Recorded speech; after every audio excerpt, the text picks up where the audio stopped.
And welcome back to Dakota Cowboy here on Beck TV. We're presented by Dakota Community Bank and Trust. Dale Paulke and his team are anxious to see you. Stop by any of the branches that they're located in across the great state of North Dakota, and they will take care of all your loan needs, any banking needs you have, any advice that you might be looking for. They've got it for you at Dakota Community Bank and Trust.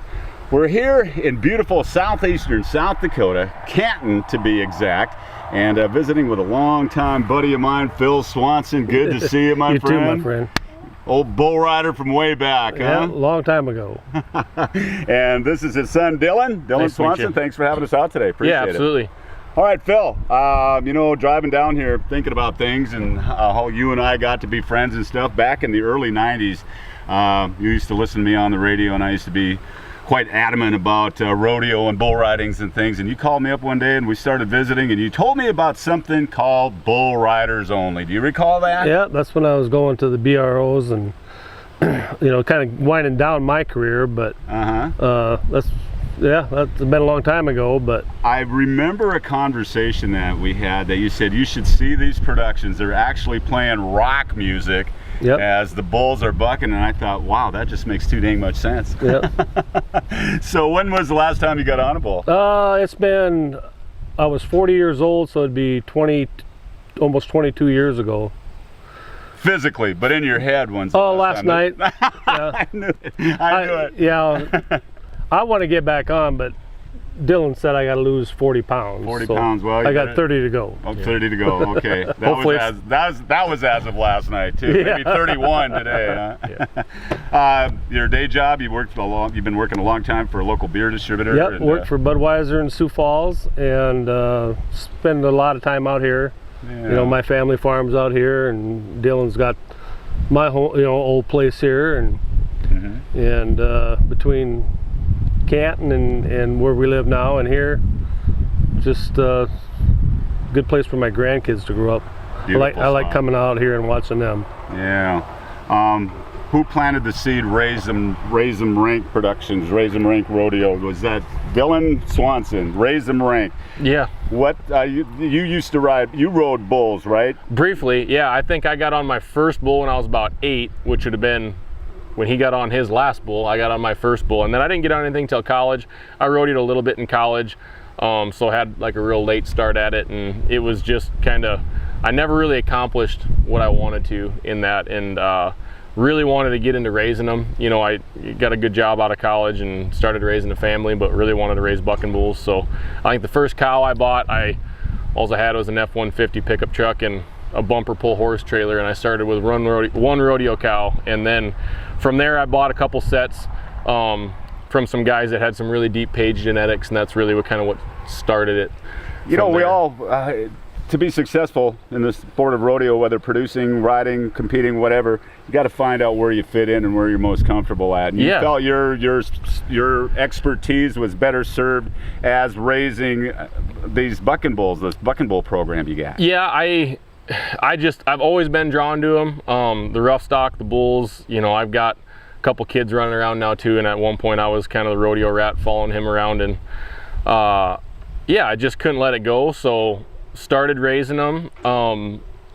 Before we had some of our own bulls that were big enough to buck, we'd bring in sets of steers, or once we got this arena built, and invite guys out to come try it and practice, and we'd buy some practice pen bulls from a few guys and just kind of host a couple small things here. And then as our breeding program started to kind of build and we were able to keep back more of the ones we raised, now we've turned it into, more of the event production and putting on our own shows and bidding our own rodeos and things. But yeah, I learned really, really quick that as much as I like raising bucking bulls, I like seeing the next generation of bull riders kind of advance and find their spot too. So we put a lot of time and effort into the youth in the sport too. We do a youth series where we got kids from 6 years old to 16 that compete on miniature bucking bulls, really trying to start them off on the right caliber of stock at the right age, and then build them progressively into what our open pen of bulls is, and try to give them the tools needed to succeed and make a career out of it rather than just dumping them in 2 seconds. It's hard to put on a bull riding if you don't have bull riders, so we need both.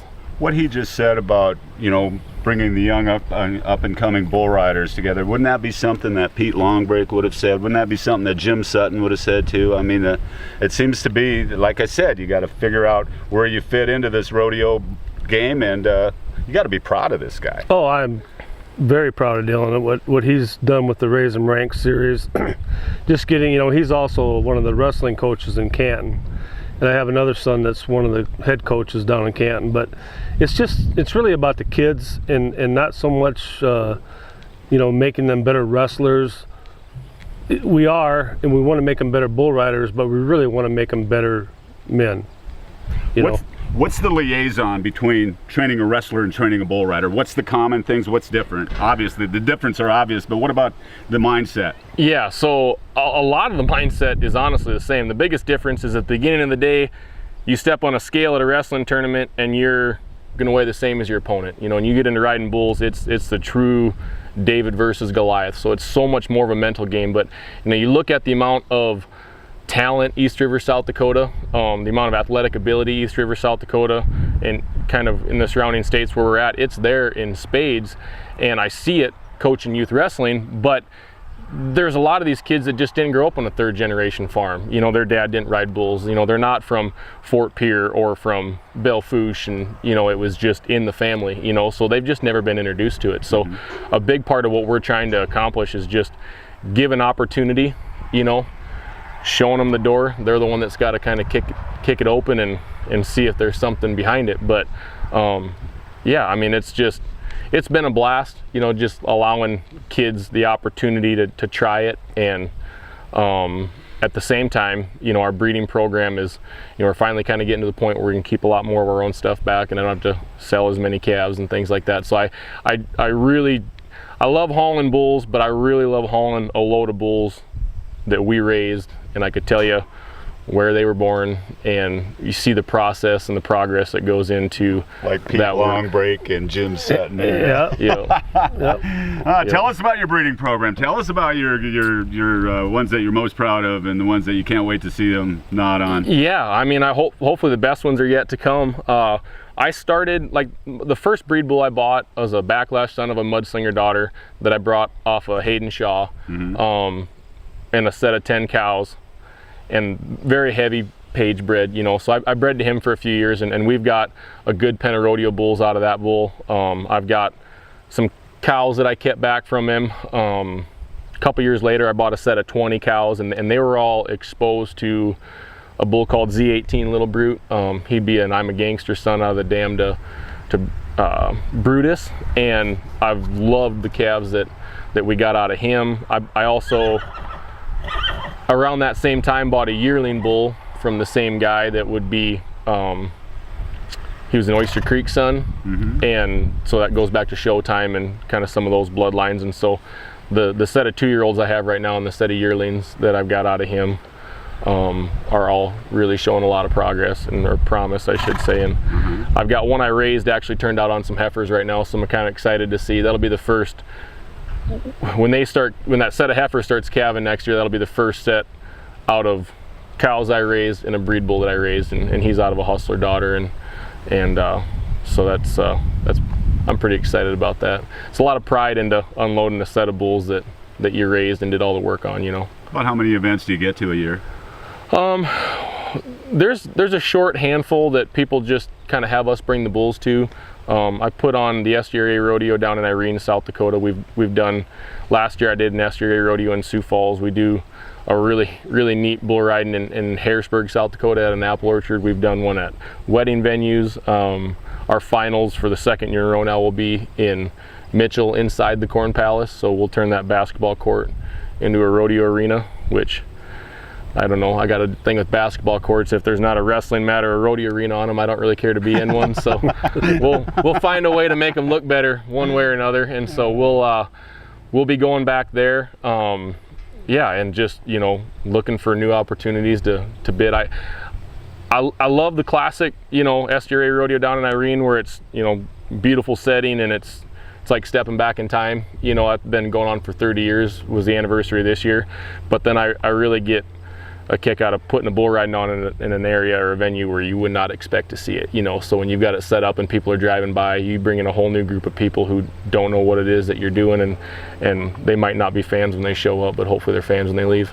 Okay, any events that you want to get to, any goals that you would like to share? Oh yeah, you know, we were just talking, because there's actually some bulls that, not ones I raised, but we had picked up on some smaller kind of deals, and then they'd, you know, I'd sold those bulls, and one of them had a pretty good trip in Cheyenne here just recently, and my boys are watching those videos, and they've seen, you know, the tribute to Lane Frost videos. So they've seen those, so they know what the daddy of them all is, and they're like, oh, we can go there. And I said I'd never go there unless I was entered in it, and I wasn't near talented enough to do that, and so now I'm never going there until I got a set of bulls there. So you know, there's obviously the big ones that you've kind of got in the back of your mind, that you'd for sure want to cross off your list someday, but for now I'm enjoying working with different communities and different committees, and trying to bring something to their town and make it theirs, but then also put our brand on it, put our stamp on it,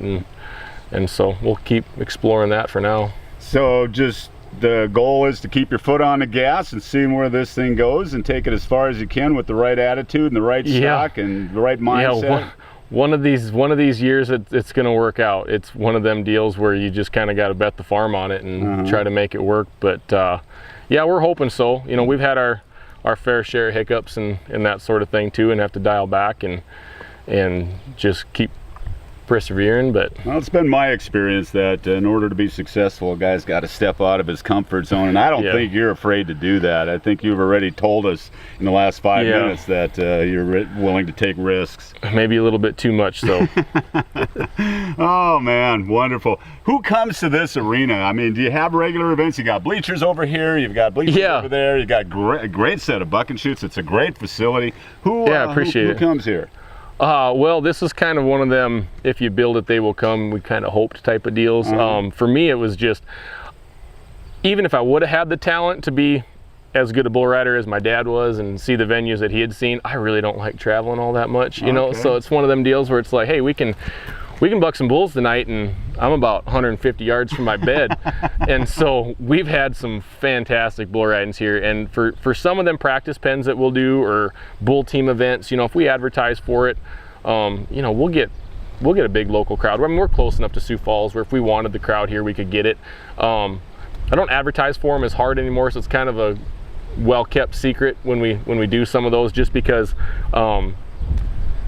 you can't charge admission here, and you know, I get people wandering through my barns and that kind of thing, that's all good and fine and dandy too, but when you're trying to put on a bull ride, I'm kind of usually distracted by that. But you know, we've got a lot of great supporters within this community, and family and friends and stuff, and so even when we'll just buck calves with the dummy, you know, we'll have people come out to watch, and we've had a handful of youth events here. We had Midco Sports Network televise one of them. It was really? Just, yeah, they did a few events for us last year. They did one here was just mini bulls, not even any of our big open bulls. I think that had like 12 or 13,000 people tune in and watch. Just for the youth. So that was kind of eye-opening. You know, I think there's a market for that. People like to see it.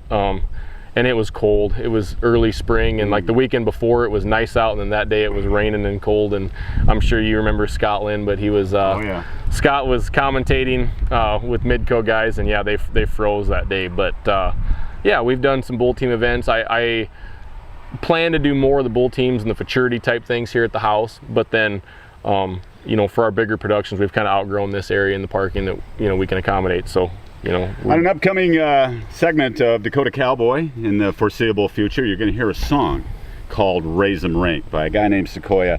Quickly tell us how that came to be. Yeah, I was in Kansas City for my brother's bachelor party. I'm not usually one for crowds, and so I found kind of a quiet place late at night to get a slice of pizza, and started talking to this guy in front of me. Turns out he was a musician. The next day he was playing at the Tin Roof Bar, and so we sat and listened to his set and got to chatting with him afterwards a little bit, and he was asking me kind of what does Raise 'em Rank mean and that sort of thing, and he's like, man, that'd make a really cool song. So over the next month or so, we kind of started texting back and forth and put some lyrics together for a song called Raised Rank, and kind of encompasses what it means to us.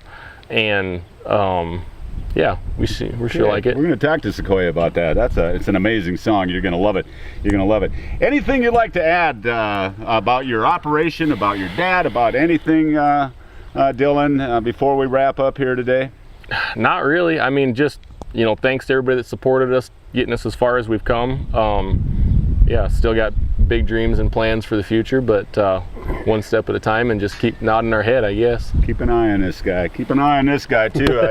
We kind of lost track of each other for a few years, but here we are. You know, sir, and it's, you know, our friendship prevailed. So yeah, friends are friends forever. You bet. You bet.